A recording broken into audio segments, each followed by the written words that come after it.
My name's Hannah Clare. I am currently the Global Protection from Sexual Exploitation and Abuse Advisor for the Norwegian Refugee Council. Try saying that 3 times quickly. And I was formerly, until March this year, the head of safeguarding for Oxfam GB. So it has been my great privilege since 2013 to manage some of the few teams that existed in our international sector to tackle what we are calling a combination of things, including PSEA, sexual harassment or sexual misconduct in the workplace, and also safeguarding. I will keep my introduction as brief as possible because I think I'm very excited to introduce a very dynamic speaker on a very important issue. So today we're here to talk about our experiences of sexual harassment and violence more broadly in the sector. I am encouraged by our wonderful organisers today to remind you, we would like you to be tweeting and active on Facebook during this session, and a very warm welcome to our online observers as well. You can use the hashtag HCBerlin, and at the same time we would also be mindful, if possible, of the need to be sensitive and respectful about these issues. Some of the things we're going to be talking about today will undoubtedly have a triggering impact on people who have had personal or indirect experience of sexual violence. So in order to encourage an open conversation, we would like to keep the tone as respectful as possible. Without further ado, I'm going to introduce our keynote speaker, Shaista Aziz. It's a great privilege to introduce Shaista. She has over 15 years of experience working as a journalist with the likes of BBC, Al Jazeera, CNN, among others, but has also worked within our sector for Amnesty, Oxfam, and MSF.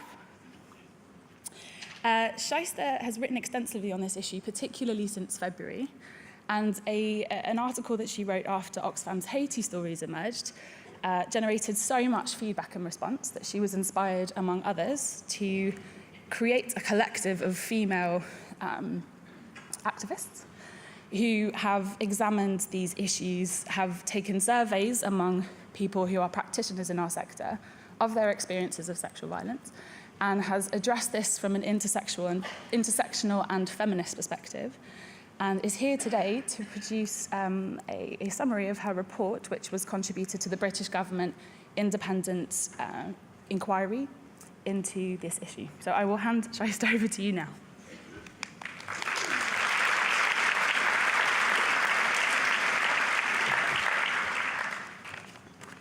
Hi, morning everyone. It's great to be here, great to see so many people in the room so early in the morning as well. Before I start, I just want to thank the Humanitarian Congress Berlin for the invite. I think it's very brave and very bold and very, very necessary to be discussing the issues that we will be reflecting on this morning. And in particular, I want to thank Nora Detmer for the invite and for the excellent organising, and all the colleagues who've been working with her. This is my first Humanitarian Congress, and I've been very impressed with the level of discourse and the speakers. And also, just to say, I have a very high bar because Sister Degan was on yesterday morning, another visible Muslim woman who, was phenomenal. So thanks for that, Sister. So no pressure on me. Just before I start my presentation, I just want to reiterate the point that you've made, Hannah, which is that this morning we are going to be discussing some very difficult issues, and I'm fully aware that there are men and women in the room who will be triggered by the discussion, and as we've said, we would like this conversation to be as respectful as possible, to be as open as possible. We are here to discuss some very important and necessary issues, and that can only be done if we are respectful and mindful that there will be people in the room who've experienced some of these issues directly as well. Okay, so in February this year, a news story broke leading international news bulletins around the world involving an international development organisation known to millions around the world and an institution in the UK that is part of the country's DNA, Oxfam. The Times splashed its investigation about Oxfam and the behaviour of a number of Western aid workers, or expats, who had been buying sex from local women, which is code for poor, working class and vulnerable women of colour while they were in Haiti, responding to the deadly and devastating earthquake in 2008. The story was picked up by news organisations around the world and involved and other stories involving a number of international humanitarian and aid organisations, and the story took a life of its own. At the heart of the story is patriarchy, power, privilege, race, toxic masculinity, women, men, girls and boys harmed and damaged by systems and structures and powers that are overwhelmingly white, Western, male, and that have the roots in legacy of colonialism and neo-colonialism. At the heart of the story are the women whistleblowers, many of whom have paid a heavy price with their careers put on hold or destroyed, some who have been painted as villains in the story for bravely speaking out to protect vulnerable people and to instigate change. Now, the way the story was framed by many who were seeking to look inward rather than outward during this scandal. I find these terms very interesting, the term scandal. There was a belief that the reporting was a right-wing orchestrated attack on the aid sector, and in particular, it was following with the UK government's hostile attitude towards international development and the previously ring-fenced international aid budget, and Oxfam was being used as a political football in all of this. I'll be talking about that later. But for now, back to the women. Who are the women at the heart of the story? They're white European women working in international headquarters for development and humanitarian organizations. They're women of color, fewer in number and so more easily identifiable, working in the same settings and headquarters and in the field. And they include women who are referred to in the sector as beneficiaries. Through this label alone, their agency is immediately removed and the power structures that are imposed on them and laid bare for everyone who really wants to see and understand what is going on.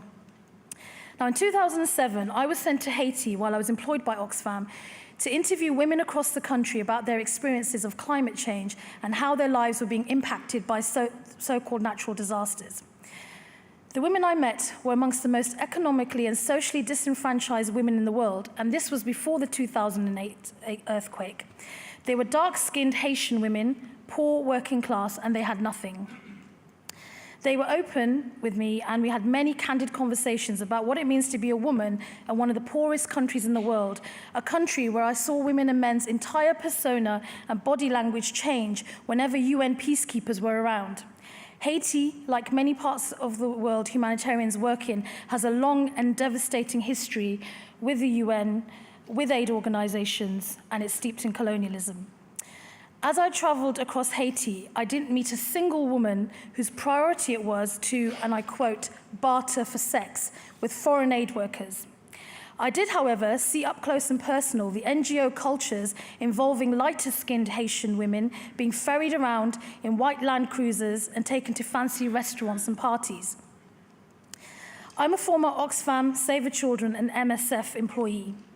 I've spent more than 15 years working as a communications specialist with aid organizations and working in contexts such as Haiti, Liberia, Ethiopia, Somaliland, Nigeria, Pakistan, Syria, Palestine, and Yemen with vulnerable communities, girls and women in the immediate aftermath of natural disasters during war and conflict as mass displacement of civilians is taking place.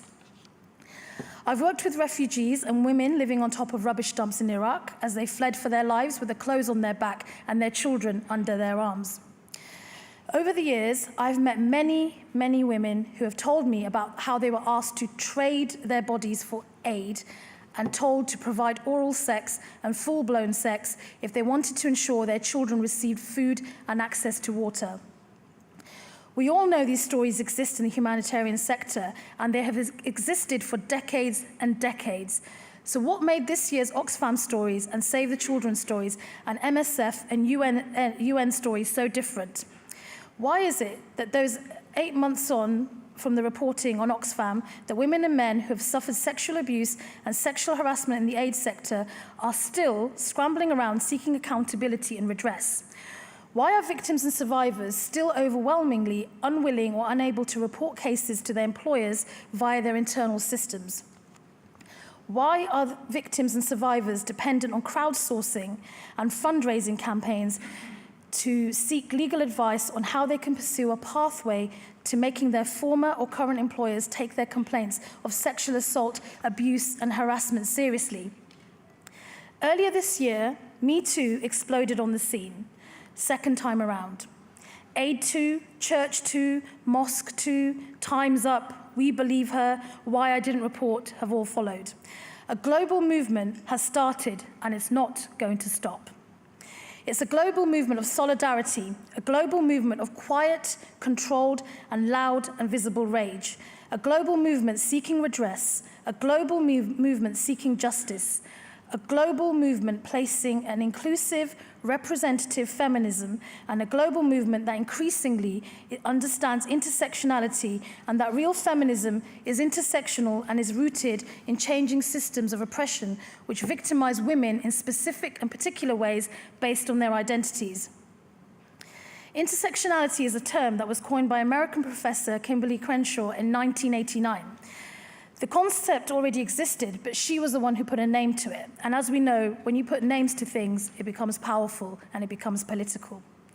The textbook definition states, the view that women experience oppression in various configurations and in various degrees of intensity. Cultural patterns of oppression are not only interrelated, but are bound together and influenced by the intersectional systems of society. Examples of this include race, gender, class, ability, disability, and ethnicity. In other words, certain groups of women have multi-layered facets in life that they have to deal with. There is a no one-size-fits-all type of feminism. For example, I'm a British woman, I'm a woman of Asian heritage, I'm a visible Muslim woman, and as a result, I face both racism and sexism. I cannot separate one from the other as I navigate around my everyday life. Even though the concept of intersectionality and feminism has been around for decades, it only seems to have made it into the mainstream public arena in the past years. As a woman with intersectional identities, my experience of sexual harassment, racism, Islamophobia, and sexism were unique to me in the headquarters I worked in.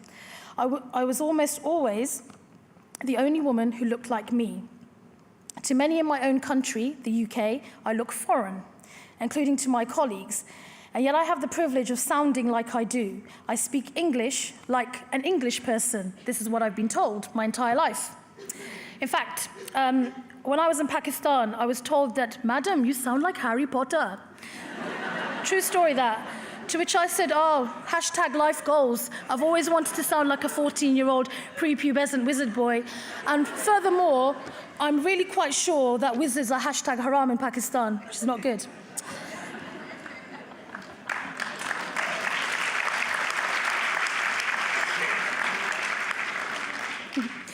So I have agency, I have economic independence, I have a first world passport. And yet, in every aid organization I've worked for, I've been subjected to racism, Islamophobia, sexism, and sexual harassment. In one office I worked in, a man who I've never met before, no idea who he was, what his name was, I was walking into the open plan office. He came up to me, he grabbed a hold of my shoulders. Like I said, I don't know who he is, no hello, no nothing. He grabbed hold of my shoulders and he said, and I quote, "I've never kissed a hijabi woman before." And he started putting his face on my face. I pushed him off me immediately and told him that was the first and the last time he was to put his hands on me. I also told him I've never smacked the shit out of a guy before, but I'm very happy to give it a go now.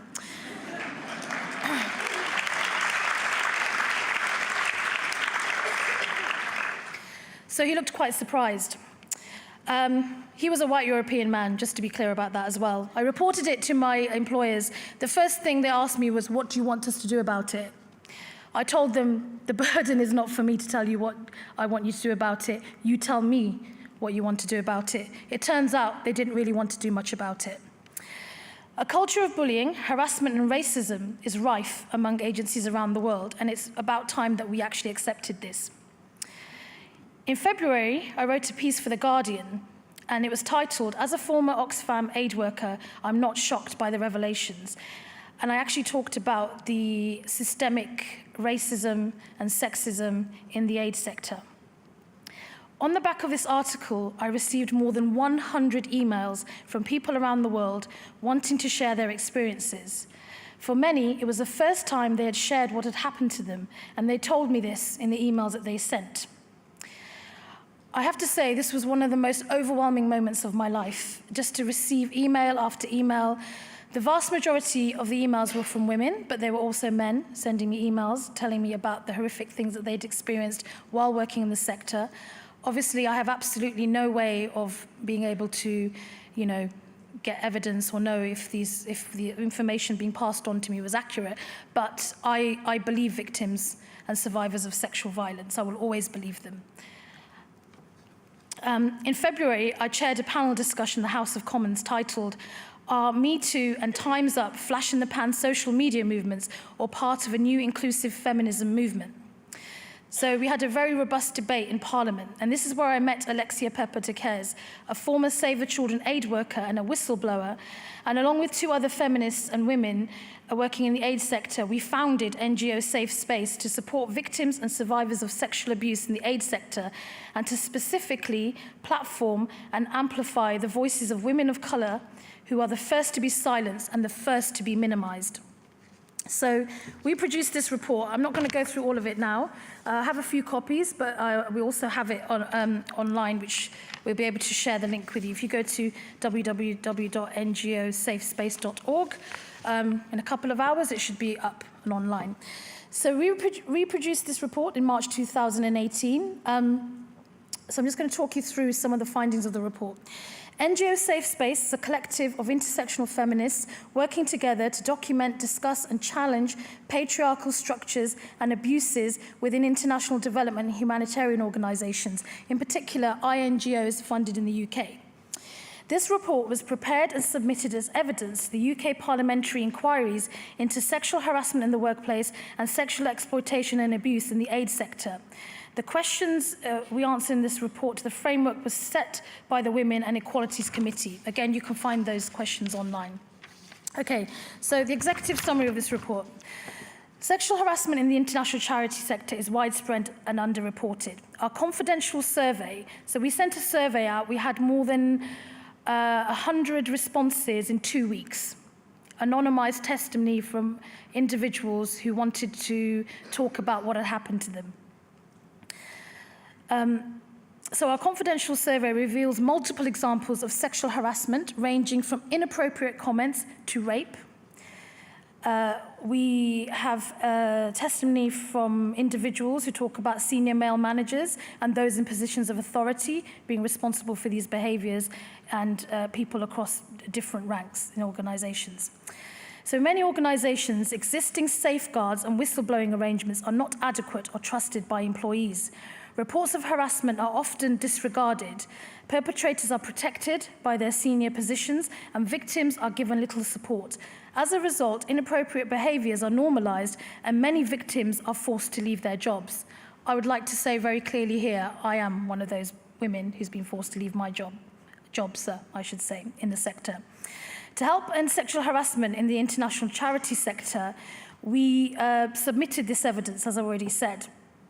What I'm going to do is I want to read you some of the testimony that women, well, mostly women, but as I said, men as well, gave us as part of our survey. Now, once again, as I said, I do want to acknowledge that this is very triggering, and there will be people in the room who've experienced this themselves, so I just want to acknowledge that.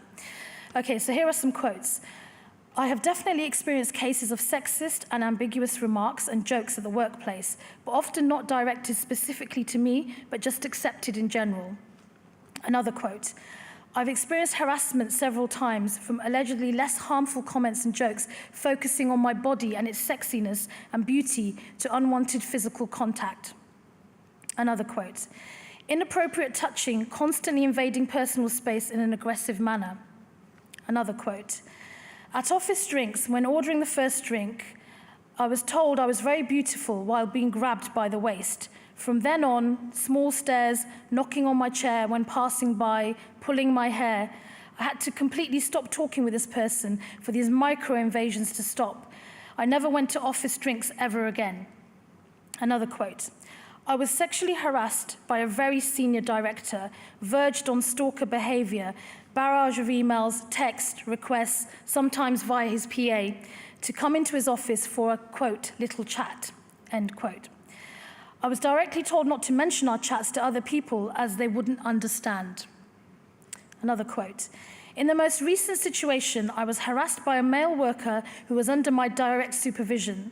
His first made personal advances, inviting me for dinner, drinks, and then sending me texts with obvious intent to have sex with me.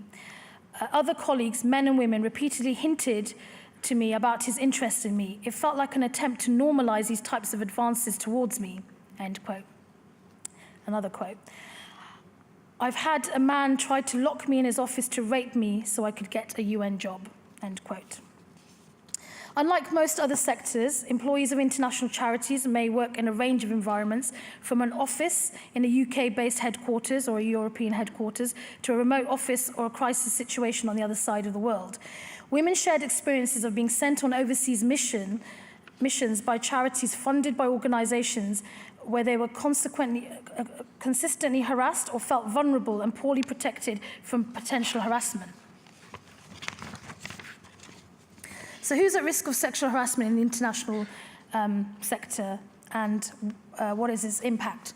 Well, anyone is potentially at risk of sexual harassment, but almost all people who contributed to our survey and the submission report that sexual harassment is predominantly experienced by women.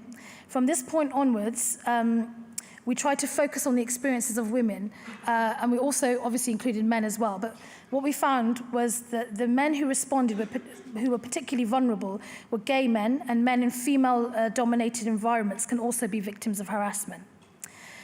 Pervasive inequalities in the workplace and wider society make all women vulnerable to sexual harassment, regardless of how senior they are, and whether they're national or expatriate staff. These terms are just horrific as far as I'm concerned. Certain groups of women are particularly vulnerable, namely young women early on in their careers, women in junior roles, women on low-paid and insecure contracts, and women of colour. So guess what? The industry reflects the outside world. Women of colour and from ethnic minorities are underrepresented in this evidence. There was only 12% response from them, for a number of reasons. There's low representation within the UK international charity sector, meaning that anonymous reporting is very hard to achieve. It compounds the discrimination that they experience of racism in the workplace, which also goes unchecked. There's a lack of trust in official process and a lack of solidarity from colleagues. If they happen to be women of colour, this is the experiences that they've told us about.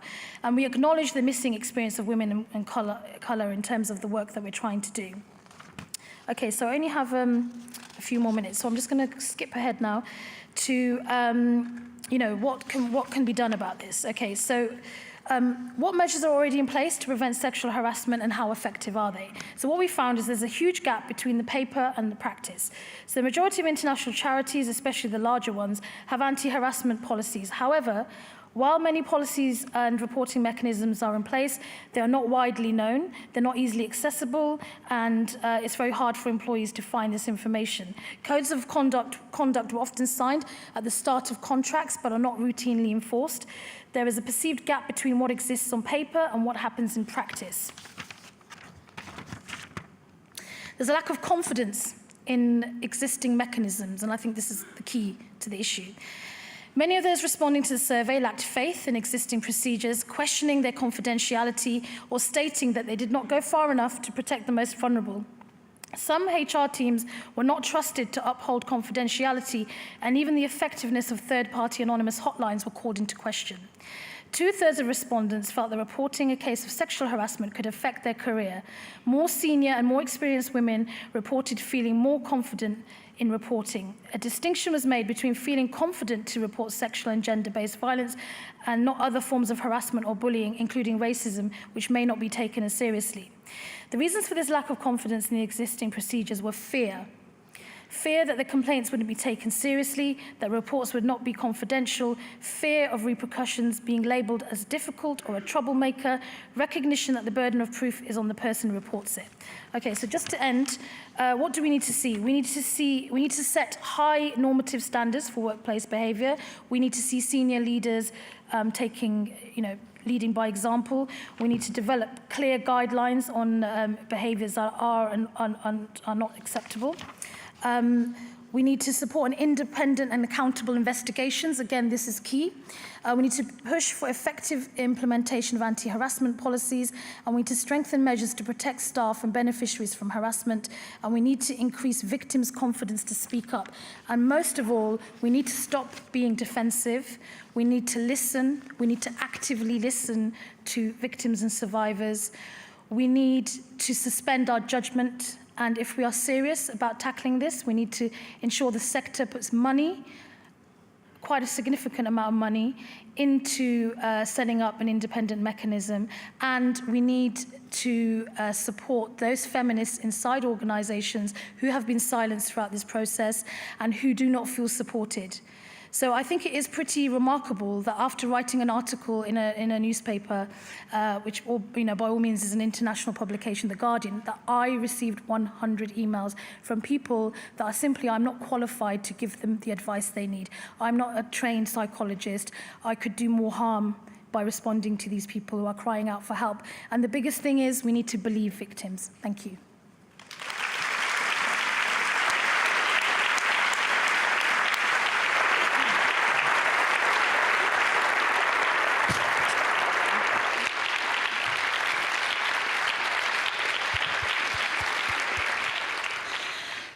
Wow, Shaista, thank you. Very powerful words. Thank you. I have a few follow-up questions I would like to ask you, selfishly, before we move to a Q&A session with the rest of the room. But I'm going to ask you a different question from the one I had in mind. Messing with my mind. Shaista, what has your experience been since you have become one of the faces associated with the solution to this problem, and one of the faces who's representing victims and survivors in our sector? Okay, well, first of all, I'd like to say there are plenty of women and men who are doing the work. I think it's interesting that a lot of them don't want to be named or recognised. That tells you something itself. So I'm not the person who's got all the solutions or all the answers, just to be very clear. I'm just one person who's part of a movement. Well, to be really honest with you, when the Oxfam, the term scandal, the term sex pest, all these terms are just ridiculous, they really are. But when the Oxfam story broke, to be honest, I was very traumatized, re-triggered. It brought back lots of very difficult memories for me, lots of difficult issues that I'd buried in order to be professional, in order to get on with my job. So it had a profound impact on me personally, but obviously compared to many victims and survivors, my experiences pale into insignificance, and I just want to make that very clear. But it has changed me quite significantly. It's made me understand much more clearly why this type of violence is so widespread and how it impacts people across the world. And often, particularly in the work that we're in, we are encouraged to try and fix and save people in, faraway places, but we're not willing to look at ourselves, and we're not willing to challenge ourselves. And I think that this has created a lot of discomfort. Frankly, not enough discomfort. I believe that we should all be hugely uncomfortable with what's going on, and I just don't think there is enough discomfort. So I think that's basically how it's impacted me. It's also made me see really clearly how these power structures reinforce power, and the silencing of women is so extreme. The media in the United Kingdom has been complicit in burying some of these stories because some of these figures are very powerful men. They're connected to governments and institutions that are also powerful, and it's been very hard for a lot of victims and survivors to be heard and to be seen. And the final thing I want to say is I don't think we've got to the heart of the story yet. There's an attempt to suggest this is all very anecdotal. This happened to her, that happened to him, it happened in 1986, it happened last week. this is not the issue. The issue is systemic, and it needs to be tackled, and it needs to be talked about accurately.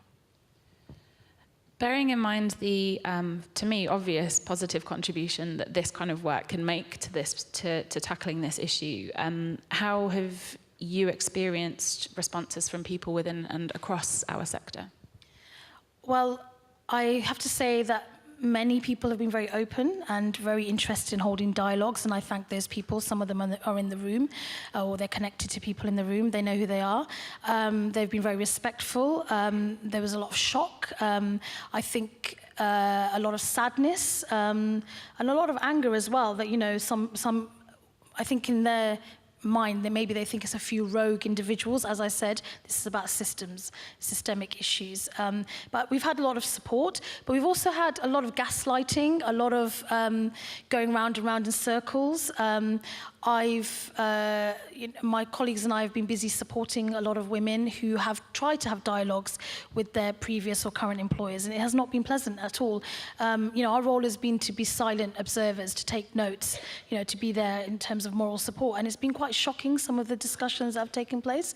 So I think it's not right to say that nothing is being done, but I think it is absolutely accurate to say that much more needs to be done. And I think the biggest takeaway for me is, if these organizations think that they themselves can investigate these very serious issues, potentially criminal activity that's taking place, then they're completely deluding themselves. There is no organization that should be left to investigate itself. If you look at the police don't investigate themselves.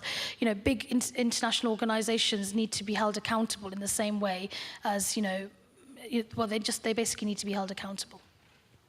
Thank you. One very quick question, which I'm sure will not have a quick answer, but hopefully to inspire some of the conversations that might happen now. What do you think, from what you've understood of this issue, Shaista, the feminist agenda and the feminist approach can offer to our solution? Well, I think the only approach is an intersectional feminist approach. When people are victimized in this way, it's done through it's a political act to victimize people. I mean, you know, the kind of way this story was told, you know, a woman was bartering for sex. I mean, you don't barter for sex when everything has fallen down and collapsed in an earthquake. The first thing on your mind is not bartering for sex. The terminology is just a disgrace, and it's done deliberately to you know, to take away that power and to not accurately describe what's going on. You know, in my presentation, I talked a lot about power. I talked about race. We need to talk about race. We need to talk about the fact that, you know, in the so-called third world, you know, where a lot of the alleged abuses have taken place, you know, these women are the most vulnerable women in the world. They have no agency or power. So how are you going to barter for sex? It's just absurd. So I think what needs to happen is that we need to cement this response in an intersectional, through an intersectional feminist framework. To be clear, there are women who've been working in this sector for decades. They are leading experts, and I've spoken to a few of them, and they are beyond outraged. The things that they've been trying to implement for decades and decades have been underfunded, they've been under-resourced, and now lots of people are running around trying to employ, you know, a whole team of safeguarding experts. And by the way, safeguarding is absolutely essential, but we can't just look at this through the lens of safeguarding, because it's disingenuous to do that. So first and foremost, we need an intersectional feminist approach to this. It needs to be, you know, looked at through that lens, and we need to support those women inside those institutions and organizations who have been doing all the hard work, but no one's been taking any notice of them. I appreciate hearing that comment in particular from you, Shaista. It sounds very familiar. I'm going to open up the floor to the questions to the floor. Unfortunately, we can't see anyone. Is anybody interested in asking Shaista? Yeah, we've got somebody. Have we got a microphone? It's just at the front here. Thank you.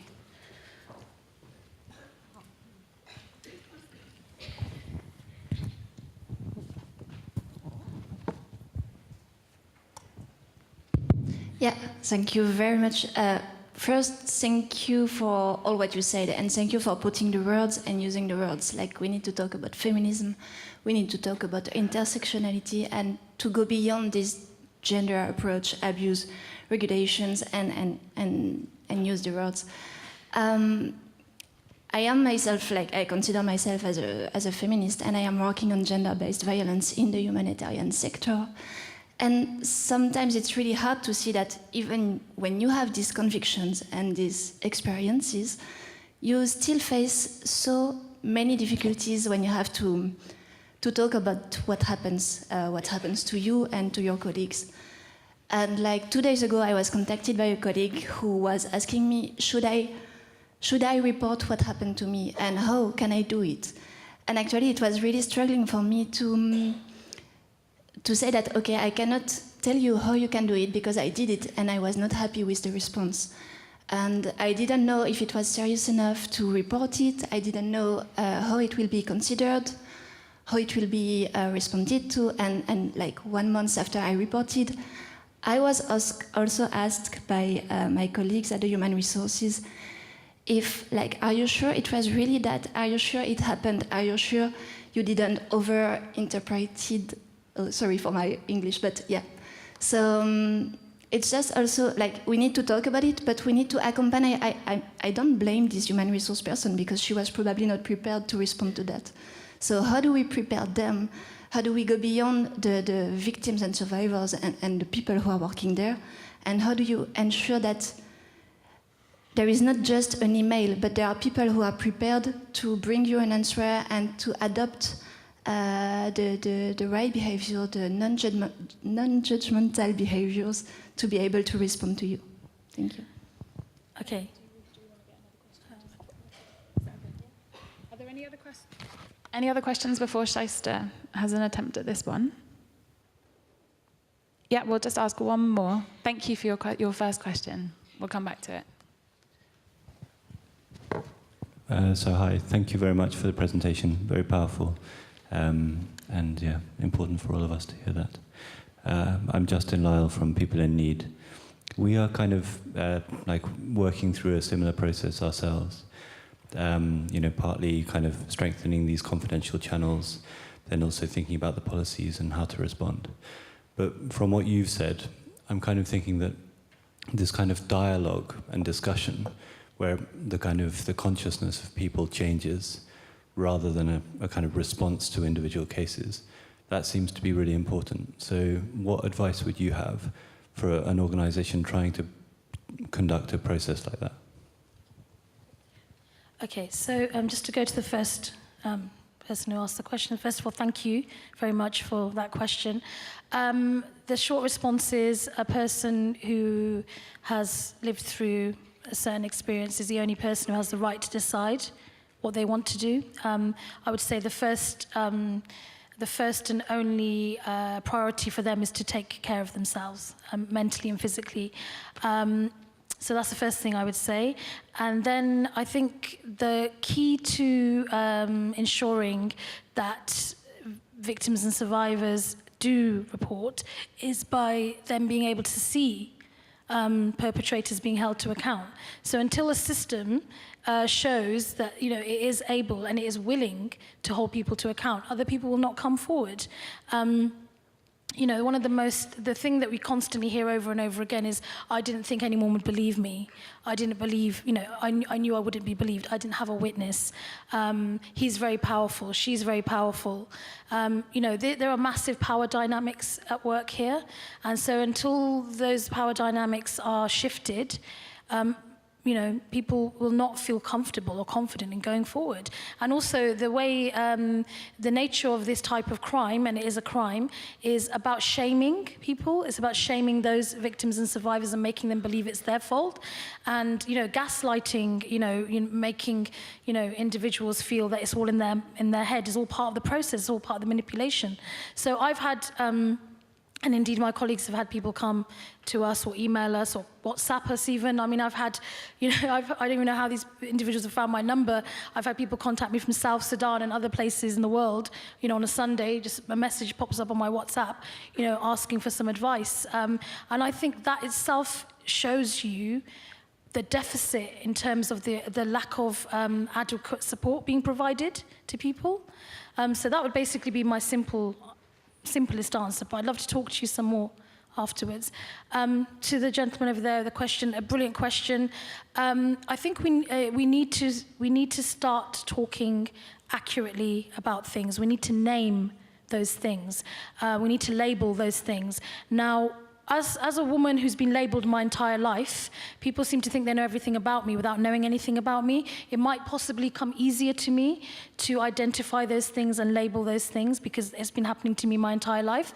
But I would say that we need to unpeel those layers of words that are being used. I've spent my entire life going into rooms where there's been meeting after meeting where no one's actually said anything. Just going round and round in circles.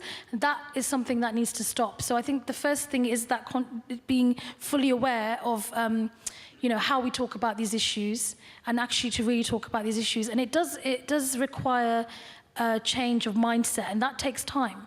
But I think the other thing is that the more solidarity we openly show towards each other, the more we stick together. And when I say we, I'm not just talking about women, I'm talking about men as well. We need to call things out. We need to call things out, and then we also need to support those who are willing or prepared to call those things out. So those are two things that people can do very easily if they wish to do it, and I think we need to start doing it. Because effectively what that is called solidarity, and we've heard that word repeated quite a few times already in this conference. And solidarity has to be active if it's going to be meaningful. So that's what we need to do.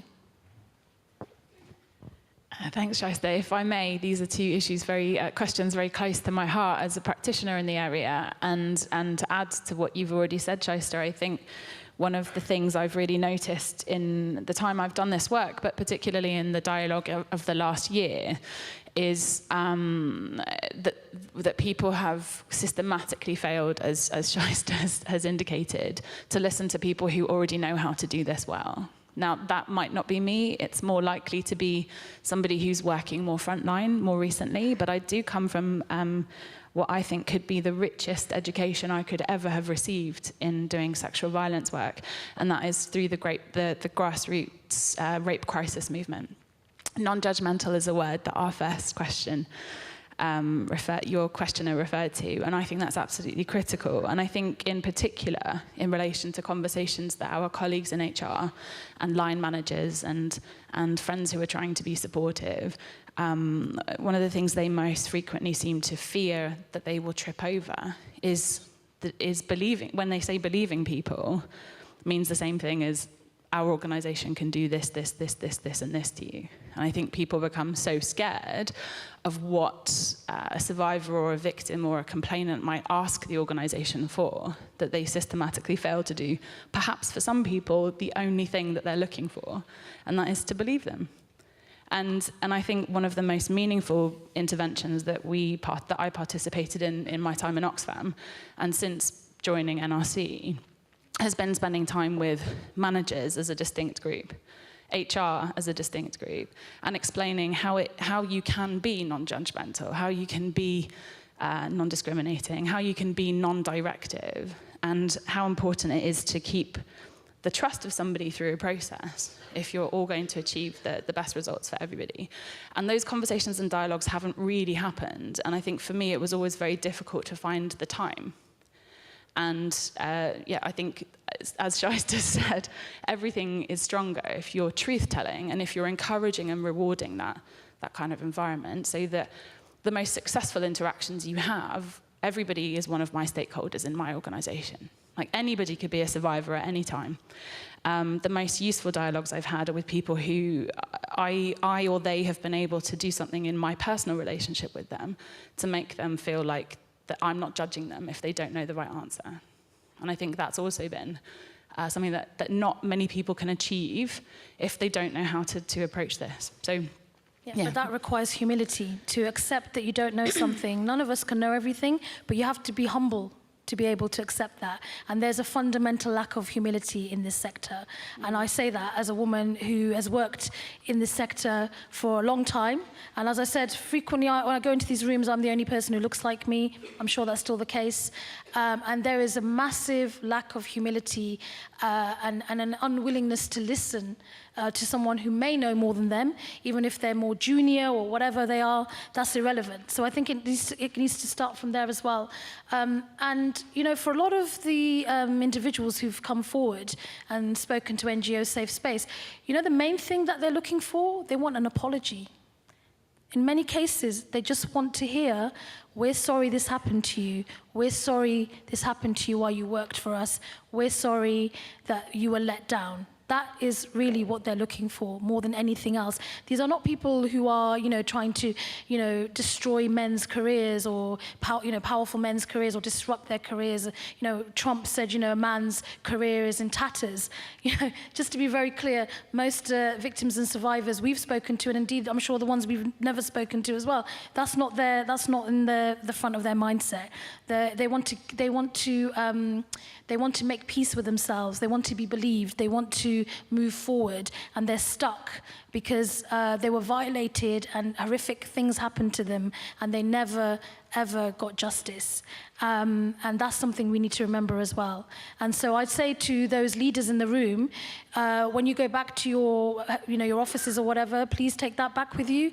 These are, you know, I've had people accuse me of wanting to be famous on the back of this work. I've had women whistleblowers, high-profile whistleblowers, tell me that they've been accused by their former employers and the people they worked with, oh, you just want to be famous. There are many ways of being famous, right? Far less taxing ways of being famous than, listening to people tell you about horrific things that have happened to them that they've not shared with anyone.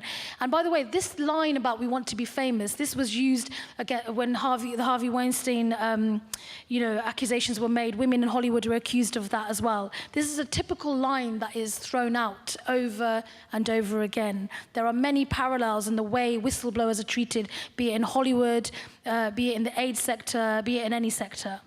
And, you know, my final words were this: we're not going away. We are not going away. People are becoming braver because they can see that it wasn't just me, it wasn't her, it wasn't him, it's all of us. This happened to me, it happened, you know. They're starting to understand that if it's happened to all these people, then surely perhaps it wasn't my fault. And I think that is really, really powerful. And I'd say that more than any other time, I want some honesty. I want people to try and be honest to themselves. If they can't be honest to anyone else, be honest to yourself.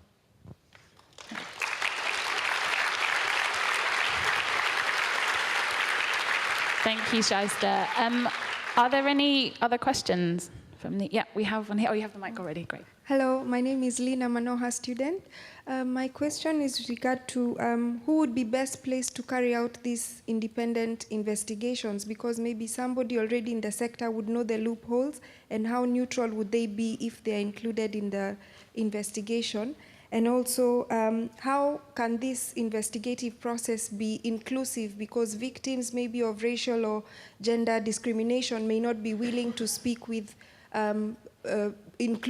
if everybody is included in that process, they may not be willing maybe to speak with somebody who is in the group that discriminated them. Yeah. Okay, so I talked about the need for an independent mechanism. I stand by that 100%, as do my colleagues. First and foremost, as I said, it's absurd to think that any organization can investigate itself, full stop. But particularly on issues like this, it's just ridiculous. So at the heart of a reporting mechanism needs to be trust, there needs to be impartiality, and there needs to be independence. And in terms of, you know, who sets it up, what does it look like? As I said, there are many, many, many feminists with decades of experience of this work. They've worked in some of the most difficult contexts. They have all that experience. We don't need to reinvent the wheel. They're there. We know who they are. We can find them very easily. They need to be approached. Again, you know, the things that we're talking about here, we've been talking about these things for decades and decades. This is not new. This is just, you know, so it's like we need to decide, do we actually want to do something about it? In which case, let's start doing something about it. In terms of inclusive, what you said about, you know, being inclusive, throughout my presentation, I talked about race. I talked about the intersectionality of race and class and gender. And again, you know, this is the heart of it. If in most of these organizations, I don't like this term diversity, but nonetheless, the diversity in these organizations is woeful. is still woeful. It's shockingly woeful. So until we start getting people into organizations that understand, what's going on in terms of what it means to live, the reality of living as a person with X, Y, and Z identities, nothing will change. And by the way, often what happens is there is like 5, 6, 10 people of color who are recycled over and over again in different organizations. And it's like, well, what's going on here? Why is it that we have these people of color who are the gatekeepers to allowing other people through the door? And, one of the most important aspects to this is class. I want to make this absolutely clear. If I was a woman from the Gulf, shall we say, and I have, I might be stereotyping here, but if I have a lot of money and all the rest of it, and I'm going shopping in a street in London, I'm going to be treated with maximum respect when I go into Selfridges and other shops because people want my money. Okay? If I'm going to be walking into a shop dressed in the same way, but I happen to be a woman who's arrived in the UK as a refugee woman, but I look I look the same as the other woman, to an untrained eye, right? You get what I'm saying? I'm going to be treated very differently. So it's like class is at the heart of this. And class is an issue, particularly in the UK, that nobody wants to talk about. It's the elephant in the room. It's something that causes great discomfort. And as I said, I feel we need to be very uncomfortable, because the more uncomfortable we are, the more we're going to start moving things forward. A good rule of thumb. That's certainly something that a mantra I think we live by in the sexual violence sector, for sure. If I may add my own as an investigator who does work internally in an organisation, I do actually feel there's something I would like to add to Shaista's point here in terms of understanding the value of having internal capacity. Because one of the things that I feel I want an organisation to have to do is to take the burden of finding the strength and finding the humility and finding the capacity to respond in an appropriate way. If an organisation can't hold itself to account with a lot of external scrutiny, and to be clear, I absolutely support the need for external regulation, scrutiny, ombudsman, independence. If an organisation fails to be able to do that, then they won't be able to achieve the cultural change that they need to achieve in order to recognise racism, sexism, homophobia, you name it. And absolutely at the heart of my caseload and my experience of doing this work are all of those issues, without a doubt. I do feel the need for independence, as Shaista does, and I think there are different ways to do that. But one of the advantages to forcing organisations, particularly large ones, to have that dialogue is that they then have to start answering difficult questions about how much of their own power and influence they have to give up in order to achieve this. And hierarchy is enormously reinforced by every part of how we work as a sector. And one of the things in direct parallel with grassroots movement that is so different is that grassroots movements are so deliberately well organised. They don't always achieve the right thing, but they deliberately organise to try their best to remove some of that hierarchy. And whether the hierarchy is in place because of your colour, your ethnicity, your position of authority, or simply the fact that you live 6,000 miles away from head office, it's there, it's real. And there's a real misnomer among our leaders in the sector, in particular from my experience, that these are issues that white Westerners are coming and lecturing people about, whereas my experience of training nearly 1,000 Oxfam staff members myself tells me they are desperate to have these conversations. They recognise uniquely why intersectionality is important and understand very well, and probably far better than anybody at the top can, that they are at a distinct disadvantage and will probably be faced with A, more experiences of sexual violence, and B, by far the biggest burden of having to address it on behalf of the organisation that has not resourced them or prepared them to do it properly. So I think it's really important that organisations should be challenged to be better. Are we going to finish, Nora? Fabulous. Thank you so much for your questions. We are going to continue this debate in this room for the next hour and a half. But in the meantime, we have got a 30-minute break with tea and coffee being served on the first floor and the ground floor. But please, can you join me one more time in thanking Shaista?